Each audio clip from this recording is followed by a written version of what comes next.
Tere hommikust! Mina olen Sander uudiste saates Luna TV, kus täna räägime maailma kõigest arenumast tehisintellektist, ChatGPT'st.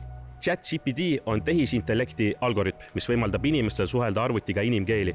See on üks kõige keerulisemaid AI-süsteeme, mis kunagi loodud.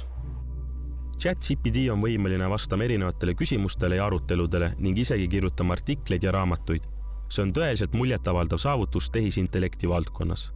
Üks kõige huvitavamaid aspekte ChatGPT juures on see, et seda saab kasutada mitmel kasulikul viisil, nagu näiteks tõlkimiseks või ettevõtte abimehena, seda kõike ka nutitelefonist. ChatGPT on loodud OpenAI poolt, mis on üks juhtivaid tehisintellekti ettevõtteid maailmas. See on loodud koolitamiseks tohutu hulga andmete abil, mis võimaldab algoritmil õppida inimkeele struktuure ja mõistmist. ChatGPT-d võib näha kui suurt arvutit, mis on täis inimteadmisi. Andmete õppimise kaudu saab ChatGPT luua uusi teadmisi ja rakendusi.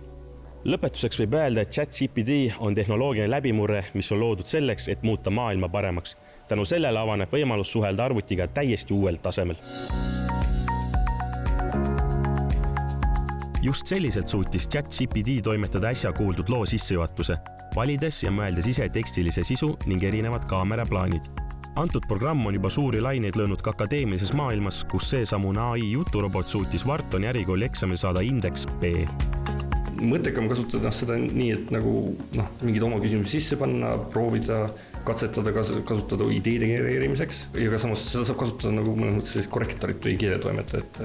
Ma kasutasin ühe ülikooli töö jaoks. Ma arvan, et see on väga kasulik seal, sest suudab ikkagi üsna palju aega kokku hoida ja leida võib-olla informatsiooni väga kiiresti üles.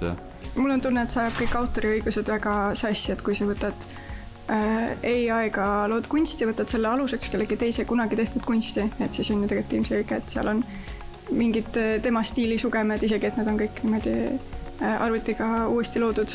Ma arvan, et akadeemiliselt see on tegelikult suht negatiivne, et õpilaste loovus justkui kaob, et ise ei pea midagi tegema. Siit-sealt on inimesed lihtsalt küsivad oma tudengite käest, mis te teete sellega.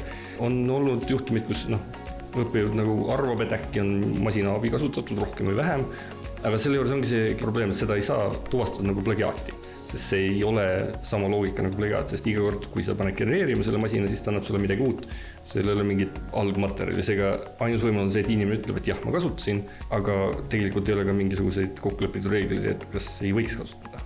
Ega see on praegu selline lahtine küsimus.